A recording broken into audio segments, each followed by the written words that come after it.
जय हिंद मित्रों। मैं मनोज सिंह तोमर एक बार फिर से आपका स्वागत कर रहा हूँ। साउंड वगैरह की कुछ दिक्कत हो गई थी बेटा, उसको ठीक किया गया है, तो मुझे लगता है कि वो आवाज ठीक होगी।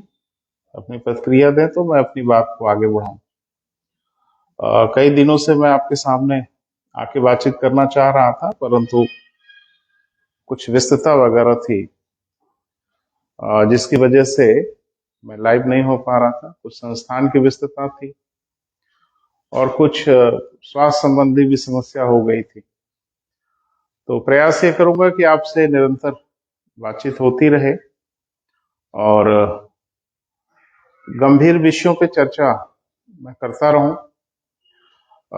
कई मित्र हैं जो बहुत दूर से दूर दराज के क्षेत्रों में हैं, तो उनकी प्रतिक्रिया व्हाट्सएप वगैरह पे देखने को मिलती है कि मैं रिस्पांस नहीं कर पाता। तो थोड़ी व्यस्तता की वजह से ऐसा है। खास करके एक हमारे मित्र हैं अशोक सिंह, कहाँ से हैं ये तो मेरे लिए थोड़ा मुश्किल है बताना, लेकिन उनके कमेंट वगैरह आते रहते हैं।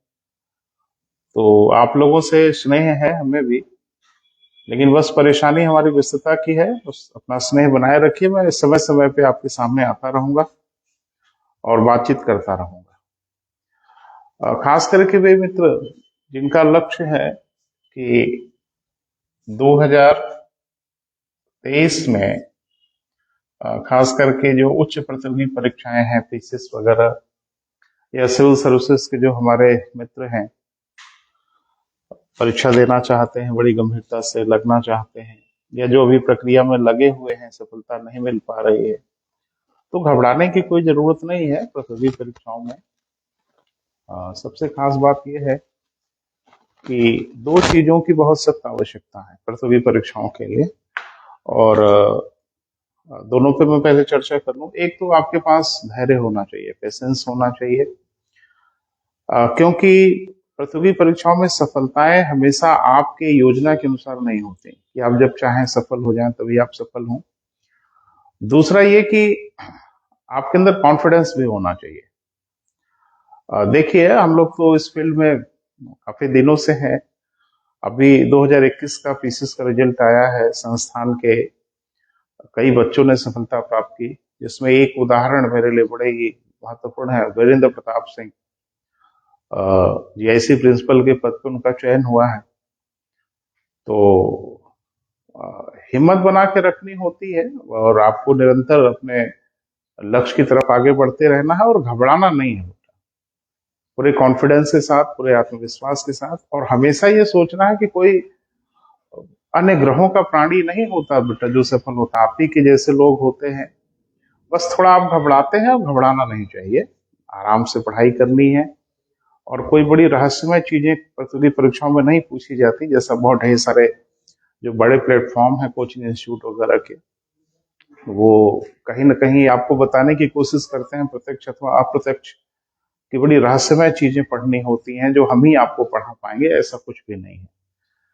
सामान्य चीजें पढ़नी है, सामान्य ढंग से पढ़ना है। बस गड़बड़ी खाली ये कर देते हैं आप कि परीक्षाओं में चीजों को मिस कर देते हैं, भूल जाते हैं, गलत विकल्पों का चयन कर लेते हैं, और छोटी छोटी ये गलतियां आपको सफल होने से रोकती हैं, और आप घबरा जाते हैं कि आपके अंदर क्षमता है कि नहीं।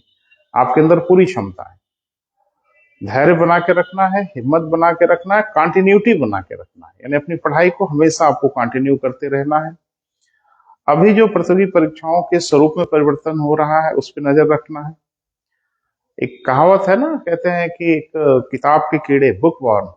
तो आज की डेट में किताब के कीड़ों के लिए बहुत स्पेस नहीं है। चारों तरफ जो घटनाएं हो रही हैं, राष्ट्रीय स्तर पे चाहे अंतर्राष्ट्रीय स्तर पे, उस पे एक सामान्य व्यक्ति के नजरिए से आपको देखना है। सिर्फ इसलिए नहीं कि एक इंटरेस्ट है आपका, जैसे एक आम आदमी देखता है किसी घटना को, तो आपको आम आदमी के नजरिए से नहीं देखना है, थोड़ा सा खास बन के देखना है। हर घटना के पीछे की जो तथ्यात्मक चीजें हैं, जो अवधारणात्मक चीजें हैं, उस पर नजर बना के रखनी है। कई मित्रों का ये कहना था कि सर लाइव क्लासेस रेगुलर हो पाए तो बड़ा अच्छा है। मैं प्रयास करूंगा। एक्चुअली में ऑफलाइन की व्यस्तता बहुत होती है, तो इसीलिए सीधे हम आपको क्लास नहीं दे पाते हैं, क्योंकि ऑफलाइन के क्लास के शेड्यूल वगैरह तरीके बिल्कुल अलग होते हैं। तो उस तरीके से आपको क्लास दे पाना मेरे लिए संभव नहीं हो पा रहा है अभी, लेकिन मैं निकट भविष्य में प्रयास करूंगा कि अपनी ऑफलाइन कक्षाओं को सीधे ऑनलाइन करूं, ताकि दोहरी जो मेहनत है वो ना करना पड़े।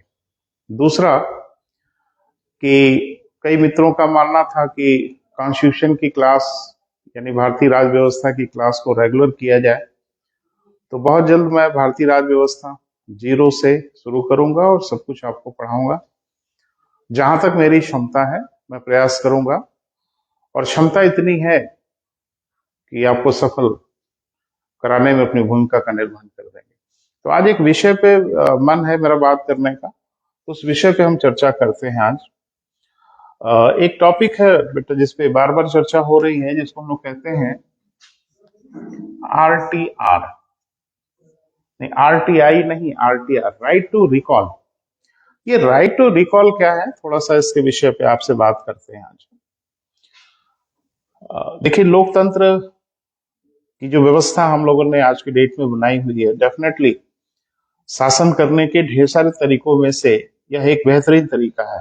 लोकतंत्र सर्वश्रेष्ठ भले ना हो, लेकिन उपलब्ध जितने भी तरीके हैं उसमें से सबसे बेहतर तरीका है। हो सकता है कुछ और तरीका हम लोग सोचें। हम मनुष्य समय समय पे अपने शासन करने की प्रणालियों में निरंतर संशोधन करते रहे, परिवर्तन करते रहे, और हमेशा सर्वश्रेष्ठ की तलाश में रहे। राजतंत्र से होते हुए हम यहाँ तक पहुंचे हैं लोकतांत्रिक व्यवस्थाओं में। लेकिन लोकतंत्र में भी कुछ दोष हैं।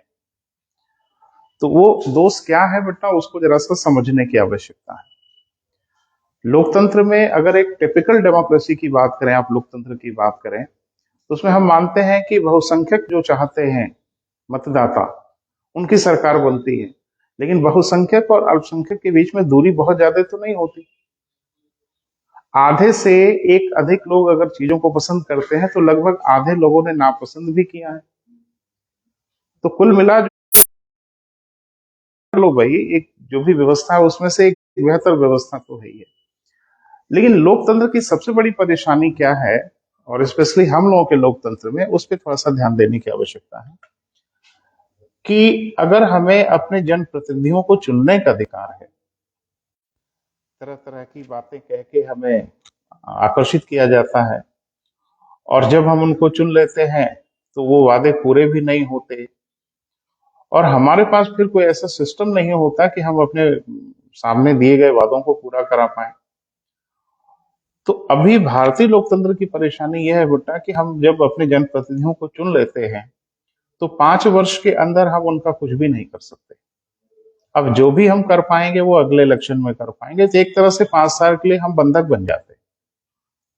तो एक स्वस्थ लोकतंत्र के लिए यह जरूरी है कि जनता को अगर चुनने का अधिकार हो तो जनता को अपने जनप्रतिनिधियों को वापस बुलाने का अधिकार हो, ताकि हम ये सुनिश्चित कर सकें कि चुनाव के समय जो वायदे किए गए थे उन वायदों को पूरा किया गया कि नहीं किया गया, और हम अपने जनप्रतिनिधियों को जवाबदेह बनाएं।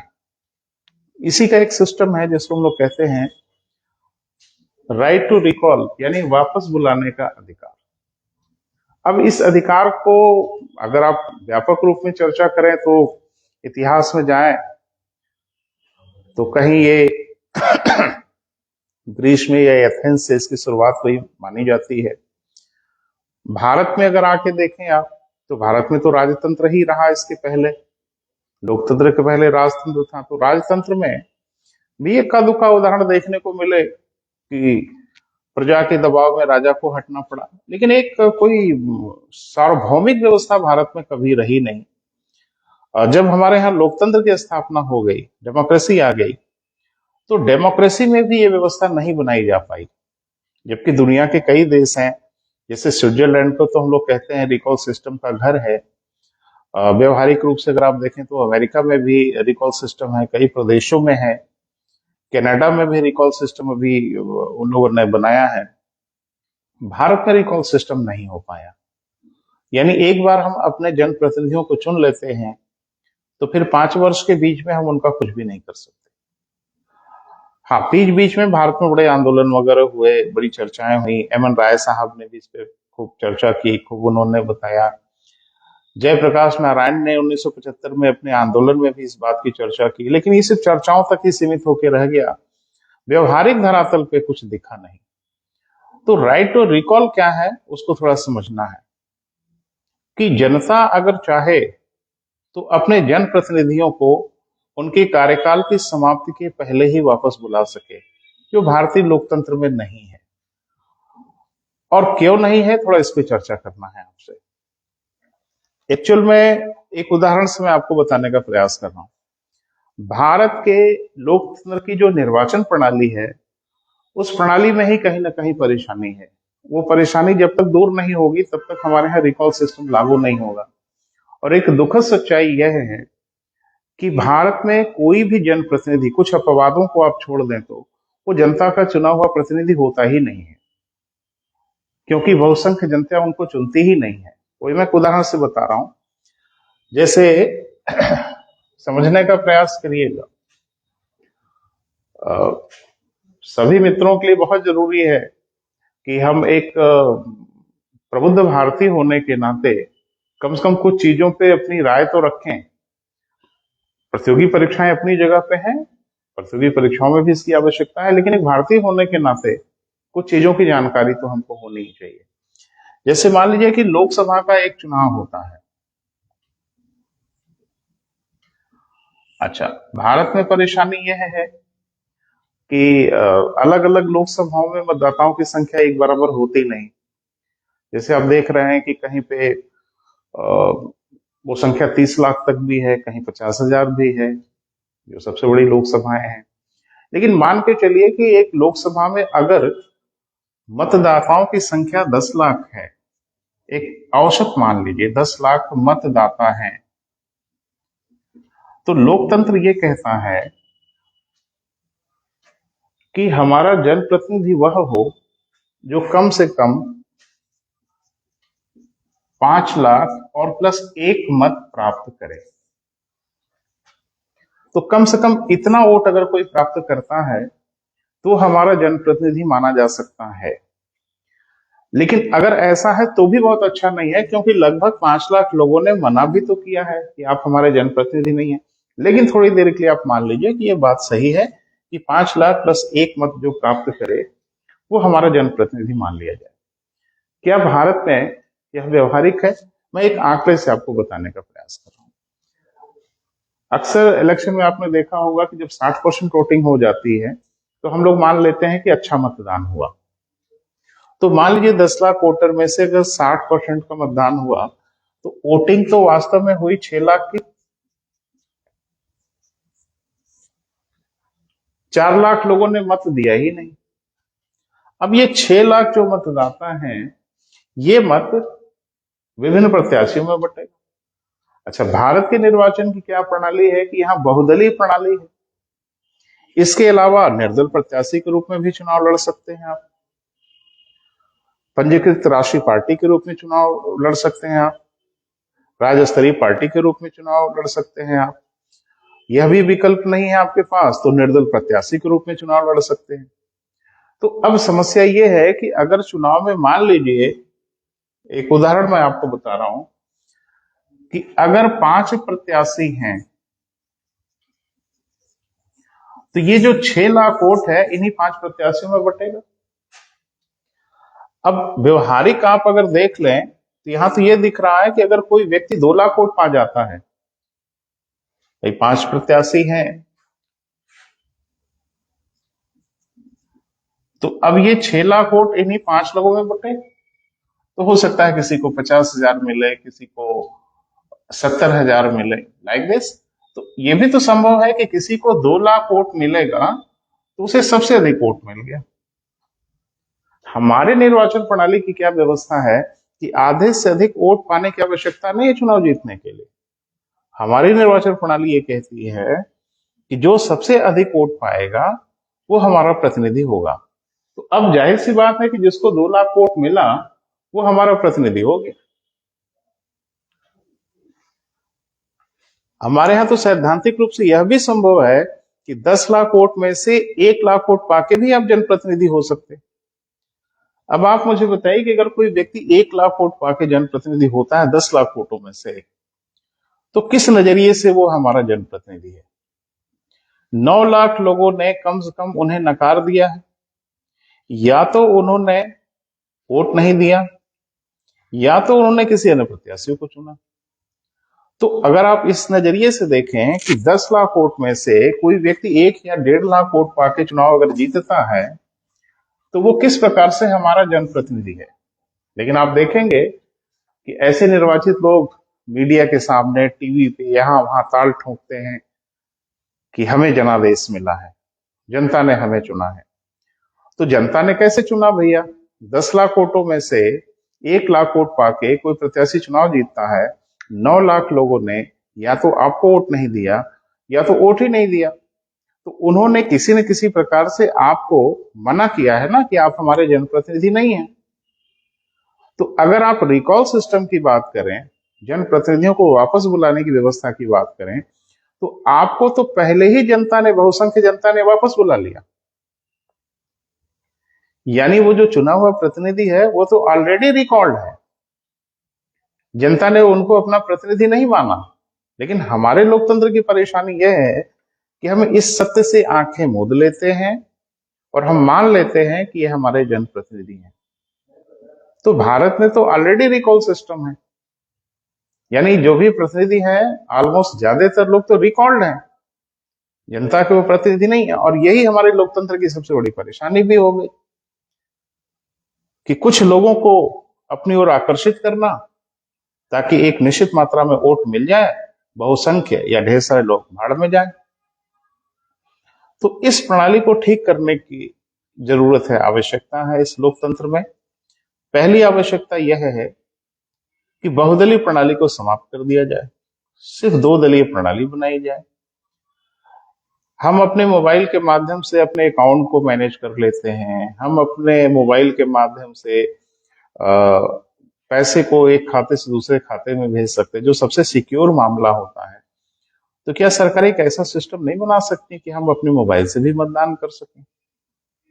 यह सब इलेक्ट्रॉनिक जो डिवाइसेस हैं, ढेर सारी चीजें जो डेवलप हुई हैं, इनका अब उपयोग करने की आवश्यकता है हमारे डेमोक्रेटिक सिस्टम में, ताकि हम ये सुनिश्चित करें कि लगभग 100% का मतदान हो और 2 दलीय प्रणाली बना लें। लोकतंत्र में दूध का दूध और पानी का पानी हो जाएगा। लेकिन मुझे लगता है कि इस सत्य से वाकिफ भी हैं लोग, जानबूझ के उससे आंखें मूंदे हुए हैं। उन चीजों को कहते हैं ना, यथास्थिति बनाए रखना, क्योंकि ढेर सारे लोगों को यथास्थिति से लाभ मिलता है।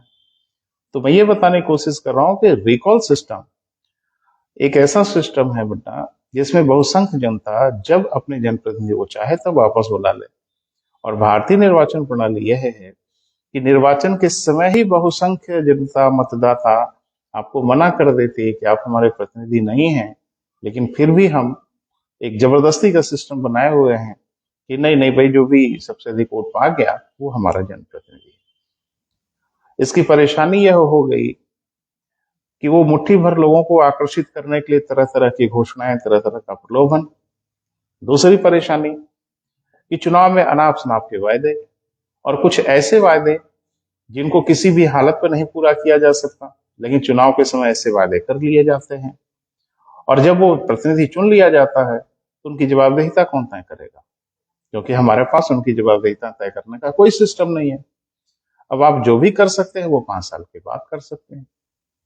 5 साल के बीच में अपने जनप्रतिनिधि को वापस बुला ही नहीं सकते आप, क्योंकि आपके पास उन्हें वापस बुलाने का कोई भी तंत्र मौजूद नहीं है। तो यही परेशानी बताता है। रिकॉल सिस्टम बेहतरीन सिस्टम है डेमोक्रेसी का, जिसमें साफ साफ ये कहा जाता है कि अगर हमें जनप्रतिनिधियों को चुनने का अधिकार है तो उनकी कार्यालय या कार्यकाल की समाप्ति के पहले उनको कार्यालय से हम वापस भी बुला सकें। यह सिस्टम जिस भी डेमोक्रेसी में है उसे हम बेहतर डेमोक्रेसी मान सकते हैं। बहरहाल हमारी डेमोक्रेसी में सिस्टम नहीं है, और अगर हमारी डेमोक्रेसी में सिस्टम को लागू करने की कोशिश करें आप, तो यहाँ तो रिकॉल सिस्टम पहले ही लागू है। ज्यादातर हमारे प्रतिनिधि रिकॉल सिस्टम में पहले ही वापस बुला लिए जाते हैं कि आप हमारे प्रतिनिधि नहीं है, बहुसंख्य लोगों ने आपको नहीं चुना। इस व्यवस्था को ठीक करने की आवश्यकता है। और एक अच्छी न्यूज यह है कि हरियाणा विधानसभा ने अभी हाल में एक विधेयक पारित किया जिसमें पंचायतों के लिए रिकॉर्ड सिस्टम तो लागू कर दिया, लेकिन अगर जितनी ताकत से और जितनी क्षमता से पंचायतों के लिए सब व्यवस्थाएं लागू कर दी गई कि अगर कोई सरपंच ठीक से काम नहीं कर रहा है या गांव की जनता मतदाता उनसे प्रसन्न नहीं है तो उन्हें पद से हटाया जा सकता है। तो ये व्यवस्था सबके लिए होनी चाहिए, और जिस दिन ये व्यवस्था सबके लिए होगी उस दिन चुनाव में अनाप शनाप के जो वायदे करने की परंपरा चल पड़ी है हमारे यहाँ, वो सारी परंपराएं समाप्त होंगी। हाँ, एक सूचना के साथ अपनी बात समाप्त करेंगे, वो ये कि जो मित्र आजमगढ़ के आसपास के हैं उनके लिए एक सूचना है कि सिविल सर्विसेज का नया बैच हम लोग शुरू कर रहे हैं। तो 14 तारीख से शुरू हो गया है। जो मित्र सीधे सामने बैठ के हमें सुनना चाहते हैं, हमसे बातचीत करना चाहते हैं, उनका स्वागत है। इस कार्यक्रम की शुरुआत 14 तारीख से हुई और टारगेट है 2023 के एग्जामिनेशन। और बिल्कुल हम वायदा करते हैं बेटा कि जो मित्र आएंगे उनको हम 2023 तक हर हाल में तैयार करेंगे। हमारी पूरी टीम रेडी है। और समय जो है एक सुबह 8:30 बजे से समय हम लोगों ने निर्धारित किया है और एक शाम को 4 बजे से, जिसमें वर्किंग लोग जाते हैं, नौकरी चाकरी करने वाले लोग हैं, वो लोग आके पढ़ पाते हैं। तो अगर आपकी इच्छा हो कि आप ऑफलाइन क्लास में आके पढ़ना चाहें हमसे तो बिल्कुल आइए, स्वागत है आपका। और जो मित्र हमारे दूर दराज के बैठे हुए हैं, अशोक सिंह से काफी स्नेह है मुझे, और अगर मुझे सुन रहे हो तो उनको ढेर सारा धन्यवाद और बिल्कुल अपना स्नेह बनाए रखिए। कभी कभी हम प्रतिक्रिया नहीं दे पाते हैं व्हाट्सएप वगैरह पे, तो इसके लिए क्षमा प्रार्थी हूँ, क्योंकि व्हाट्सएप वगैरह पे समय मैं ज्यादा दे नहीं पाता। कभी कभी आपके मैसेज वगैरह मैं देख पाता हूँ तो प्रतिक्रिया नहीं दे पाता। दूसरी सूचना ये कि जो मित्र हमें ऑनलाइन पढ़ना चाहते हैं तो हम 1-2 दिन में ही समय निर्धारित कर देंगे किस समय आपसे हम बात करेंगे रेगुलर, और एक टॉपिक को हम लोग जीरो से शुरू करेंगे, धीरे धीरे ही सही, लेकिन उसको अंतिम मंजिल तक लेके चलेंगे। तो इसी के साथ अपनी बात को हम समाप्त कर रहे हैं। सभी मित्रों को ढेर सारा धन्यवाद। फिर मिलेंगे, फिर बात करेंगे। Thank you.